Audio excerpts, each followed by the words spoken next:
Hello and welcome back to Fuel the Flames. I'm your host, Malorian, also known as Brian, and this here is a show that's all about taking your hobby. And I don't care what hobby it is, I don't care if it's painting, I don't care if it's that game or that game, but it's about taking that game that you love, taking that little spark for it and growing it into a larger and larger fire, just so that, you can enjoy it even more. Sounds pretty good, right?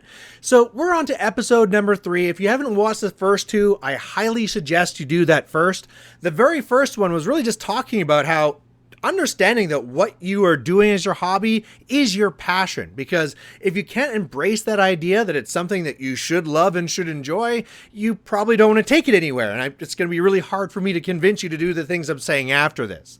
Once we've decided that, yes, that thing I do, I love it, it's great, it's something that brings me joy, the next thing that we took that to after was the idea that you should become, and you are the perfect person to be, a hobby leader. And that whole idea that, a hobby leader is, a leader is someone that sits on a throne, right? That everyone just kind of brings gold and greatness to. No, it's nothing like that. It's someone that's got a passion for what they're doing, that really wants to inspire others around them, because they're not just happy just sitting in their basement doing their own thing.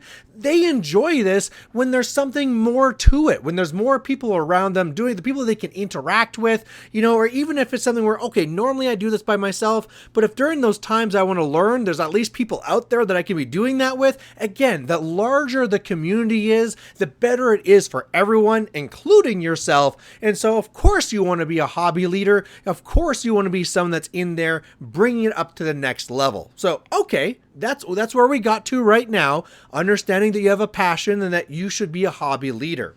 Now, the next thing that we're going to be talking about then is planning for success. Planning how to take that what you're doing right now is it might be good, it might be bad, but it's here, and saying that I want to be going to success. I want to be making things better. And how are we going to be doing that actually? Now, you might be thinking oh man, planning for success. This sounds like something I'd be doing back in my career on my desk job. And it probably is something they talk about there because it's actually really important. And you might think that's something that I do for my job, but it doesn't make sense for a hobby. You're absolutely wrong. It is something that you definitely want to be doing for your hobby, especially if you're going to be taking on that role now as that hobby leader. So let's talk about that. What does it mean to be a leader? We talked about it, about inspiring others, about wanting to take things and making things better. And you know what? I bet you could do that even without planning for success. If you are a person that are just so loving what you're doing, had so much passion and so much love for the thing that you do, I'm sure you could just show up at the game store or wherever every single week and things would just be good. Things with compared to being without you would just be better. So, that's not a bad thing. But we also have to realize that things could always be better on top of that. If you are a person that actually came in with a plan and executed it like you had actually thought, of course things are going to work out better than just walking in and just randomly doing things. Unless, of course, you're a bad planner, which, of course, this whole thing here is going to be how to do that, how to plan and get the most from your success and really getting things to where you want them to actually be. So, maybe we accept that. We accept that we're going to be hobby leaders. Part of being a hobby leader is having that vision, having that plan, and wanting to have success. I think that's all pretty plain stuff that we should all disagree with. Well then, how do we actually do that? How do we actually decide that I want to go and I want to get there, and how do we actually make that happen? Well, I think the very first thing to understand is what is the thing that we're actually envisioning? What is that thing that we're actually going for? And unfortunately, right now I'm talking to all these different hobby people, all these different people out there, and this is going to be different for all of you. It's going to be different because it's going to depend on, first of all, what your hobby is. It's going to depend also on who you are and what your available resources are and what situation you're dealing with, right? So depending on what your hobby is, maybe you could be going for something a little bit more grand or something in this area or something in that area. And then maybe because of your resources, you can just be really having this effect on it or this type of effect on it because you just only have so much time, so much money, so much just focus you can actually be putting towards this.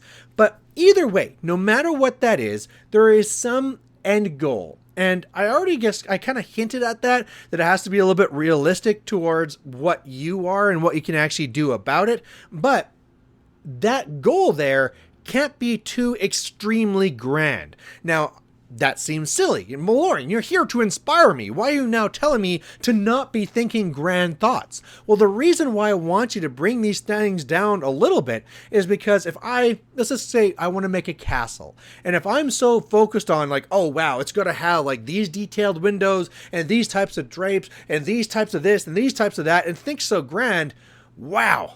I mean, that's not a bad thing to have as a goal, but there's a lot that goes into that. And what can happen very easily is that even though I've gone and I've convinced you that you're a person that should have passion and be a leader, if you get to this point, you might just say like, Malorian, this is just too much. I can't achieve this. Sorry, I'm out. And so I don't want to spook you with the greatness you could actually bring. I want to first tell you that this is possible, that whatever that big envisioned idea you have of grandeur, that actually is possible. But we're going to start a little bit smaller because the best way to get to that castle is going to be one brick at a time. If you think of the whole castle, wow, there's a lot of pieces. But if we talk about like, I want to be putting a brick there, and then next year I want to be putting a brick there, or maybe I can do this even a little bit faster. And every single week I'm going to add another brick. Well, that one activity of adding the brick isn't really that big. You'd be like, oh, Malorian, this is the how to put a brick down channel. Okay, that's easy, but you have to realize these are the pieces that are going to be coming together to make that plan at the very end. So if you focus on the smaller task, that's what's going to get you there. So, okay, we're looking at the end. We're realizing that there's a final place that we want to get to. We've already kind of changed our minds to try and think of something that makes it a little bit more realistic. You know, not something super grand, but a little bit smaller. And I think the next thing we need to do, though, is make some goals of how we're going to be getting to that success. What are going to be our goals of how we're going to be getting there? Now, what I want to be introducing you then to is the idea of SMART goals. SMART is an acronym, SMART, and each one of these is going to have something that's really important for us as hobby leaders to make sure that we're making these goals that's going to be bringing us to that success.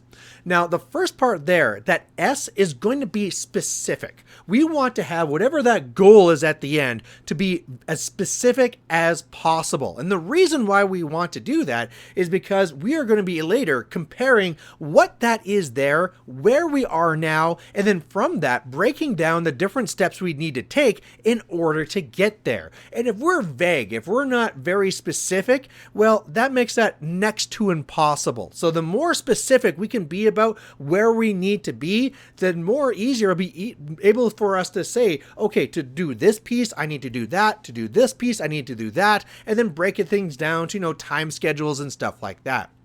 The next thing you'll need to do is M, which is measurable. Whatever that goal is that we're trying to get at the end, there has to be something to it, right? If I just have a goal at the end of, I want to be great, well, okay, there's no real measurement to greatness, so this is not really a goal that's really that great.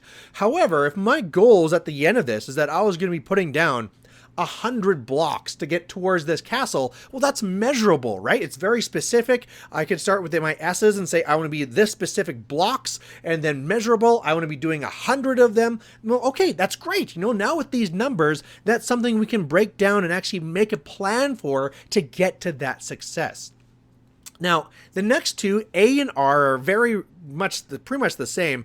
A is going to be attainable. It has to be a goal that's actually attainable, and also R is realistic. And the reason why we have these here is, again, making sure that we're not aiming too high. It's always good to have lofty aspirations there where, like I want to be doing, something super great. However, if we're always aiming up high, we're going to get disappointed if we always come a lot lower. If we decide like, okay, 100 blocks, that's not too bad, over 300 days in a year, that's one every 3 days, plus I got some extra spare 50-ish days, yeah, that's easy. But if I start saying like I'm going to be putting down 1,000,000 blocks, is that really realistic? I mean, just like in terms of your own physical strength, where you're going to be getting the materials from, you get what I'm saying. Or maybe it's not just picking up a brick and putting it down. Maybe it's more so realistic in terms of like, I want to be making this, carvings for the windows,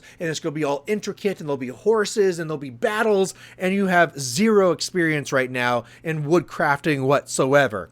That's not very realistic. You're probably not going to get there. It's good to have these lofty goals sometimes because it gives you something to get up to. But again, it won't be very realistic, not very attainable, and it'll be very likely that some point during this process, this thing's going to fall down and you might just give up. So that's really important. It seems like a downer sometimes to be focusing on that attainable and realistic, but it's pretty important. The other part here is we want it to have T, which is time-based. Now, usually the best way to do this is think about things in blocks of years. You could also break things down to quarters or something else like that, but you want things to be time-based. And the reason why they need to be time-based is because there has to be, first of all, some stop line, some stop saying like, okay, I want to have a castle by this time, but again, that's not attainable, that's not realistic. I want to be having 100 blocks placed by the end of the year. Now all of a sudden I have something that's attainable, realistic, it's measurable, it's specific, and it's time-based, so now I can really go and break these things down and know exactly what I need to do to actually make this goal happen, to actually be successful. The other great thing about having this being time-based is that we're not just doing this once. This is going to be a series of things we're going to be doing, success after success after success, and at the end, after all these successes, that's how we're going to be getting to that very grandeur situation there that we're trying to get to. So once we get to that time point, okay, we can assess how we did for our goals, and now we're ready to make the ones for the next time period. So it's important to kind of realize that this is like a continual improvement type thing. We're always going to be building on this. So with that, okay, we need to have goals. We know that they're supposed to be SMART goals, so we can make sure they're specific, measurable, attainable, realistic, and time-based. And then once we've done that, well, that really, really solidifies what that is, that area that I'm trying to get to, my goal. And then what I need to do now is be really realistic about where we are right now. So for example, in using that one there where I'm trying to get to 100 bricks being placed now, well, where are we right now? Well, the easy answer might be that 0 bricks placed, but it's also a little bit more than that, right? Right now, I have 0 bricks placed. I'm not really sure what bricks I'm going to be using. I'm not sure where I'm going to get them from. I'm not sure how much they cost. I don't know if there's any like permits or regulations. I don't know. What about the land? What about the land that I'm going to be putting this on? Again, I can go into this theoretical thing, but I mean, in your own hobby, this is going to be applying just the same way. Maybe for you, what your hobby is you're a soccer player and you want to be running a soccer league. So you have to realize that right now, we don't have a soccer league. So what are all the pieces that I need to get to get to this soccer league? Maybe you're a painter, and what you're wanting to get to is a person that I can get to the end of the year, go into this contest, and I'm going to win this award. Well, okay, where are you right now? What is that? What are the people that win at that? What are the type of skills? How can you go and actually now break these down to get to that? And some of these things will be a little bit more tangible than others, right? The idea of where do I buy bricks is a lot more tangible as opposed to I need to be getting better at this one skill here. And maybe there, you're going to have to break some things like some strategies you're going to be doing to be actually successful in that component of it. Okay, if I know that I want to be a painter and I want to be able to get there and I want to be winning this award, and I know that the people that normally win that are really doing a lot of these different techniques, okay, well, what are the ways I can be learning these techniques? I can go to these classes, I can look at these tutorials, I can follow these blogs, I can do this, I can do that, I can do this. That's not tangible, but there's all solutions. And it's then coming down to just a simple decision of what's of these solutions am I going to do that's setting me up for that success at the end. And much like how we said what that target is at the end is going to be very dependent on what your hobby is and what your situation is, these solutions will also be based on that as well. I mean, for example, if you're a person where, look, I'm working in college and I have like a part-time job, anything that means a lot of money is not going to happen. Or maybe, hey, look, I'm a 40-year-old dad with 3 kids. I don't have a lot of time for myself. So anything that needs like a lot of time, that's going to be a real problem. Or anything that happens not on my one day off, that's going to be a problem. So some of these things, not just in the solution at the end, but the way that you're going to be getting to that thing at the end, is you have to keep that realistic to what you can actually do as well. But the main thing is that if we can take that, we've defined it, we have that SMART goal at the end, we've looked at where we are now, we can now see all those differences from what we are now, where we're trying to go to, and then break these things down. Now, we kind of made this one larger goal, but we can break this thing down even more. Just like how it's easier to build a castle one brick at a time, we can break this down even further. So that if I are new, let's go for the a person wanting to do that painting technique, right? Well, I know that the tournament's going to be here, and that's when I want to be winning these awards. Okay, well, what am I going to do this? At some point, I need to be blocking off the time that I'm going to be actually working on my final piece, and then before this, I'm going to have to learn these skills. Okay, well, where can I learn them? Okay, there's this class here. I can put this in here. When can I do this? Oh, okay, there's this group that's doing these activities here. I'll slot that in here. And all of a sudden, I'm kind of making a calendar. I'm kind of breaking these things up into lots of mini goals, lots of mini steps that are going along the way. One of the things you're going to try and find is that as this leader with this person that wants to get to the end, you're going to start realizing that calendar, it might start being one of your better friends for planning these things out. You know, it's one of those things where you kind of thought that, like, you know, I'm a hobby person. I'm going to be going around with brushes and things like that. But when you start taking on that hat of being that hobby leader and really wanting to be taking these to the next spot, the more time that you actually go and invest into these, and the more effort you actually take to actually planning these things out and actually making the calendar, deciding what has to happen when, planning things out, breaking things down to smaller achievable goals, that's where you're going to be finding your success. So I really hope I didn't throw you off with a lot of things I've been saying right now. I mean, hopefully you're catching on to the point that you do have this hobby, you do have this love. If you want to go and make it better, you're going to be having to be a hobby leader, to step up, to put on that hat and say, I'm a person that wants to mentor people, I'm a person that wants to inspire others, but to really get that success, to really find something that at the end of the day, like, yeah, you know, we got to the end of the year and we did this. You're going to have to plan for that. And the more the effort you put into this, the better. And I think something I want to be putting into this too is that maybe you can be also deciding that when I'm planning for this success, it can be even a little bit smaller than what I'm saying. Whether you're planning for big success or little success, whatever you have time for, you have to realize that you took your hobby from this spot here and made it better. So maybe you have this elaborate year-long plan, and it's going to be rolling out this and this and this and this, and oh boy, by the time we get to the end of the year, this will be amazing. And I can like put this feather in my hat, and I'm going to be feeling great forever. Well, also realize that it's just as valid as saying, you know what? I only have a couple of months that I can really focus on this, and only on the weekends, and so I can do this. That doesn't mean that your feather is any worse than that other person's. You have both gotten to success because you took things from where they were and they made things better. And I think that's the main thing that you want to be focusing on this. Whenever you're getting down because you're like, oh man, there's a lot of detail to go through this. You know, when I'm trying to plan for this, I got to be dealing with this and this and this. Now I'm pulling out calendars. Now I'm trying to figure out financials. Now I'm trying to do this. Ugh, this is a lot of work.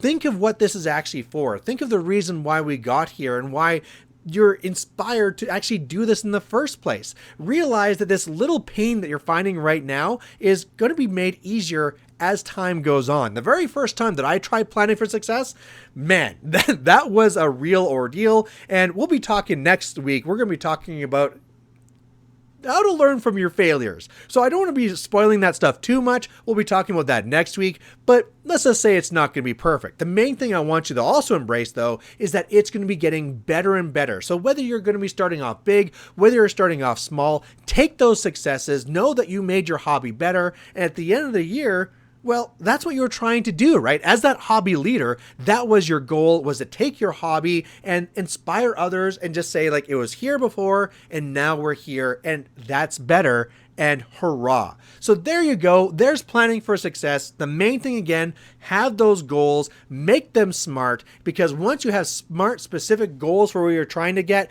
you can compare those to where you are now, break those into smaller pieces, and build that castle one brick at a time. And you're going to find that before long, all that effort's going to be worthwhile, and you're going to find that great success at the end. So there you go. If you have any questions about this or anything else you want to say about it, please post it down below. I'd love to have that conversation. But otherwise, catch you later. Bye.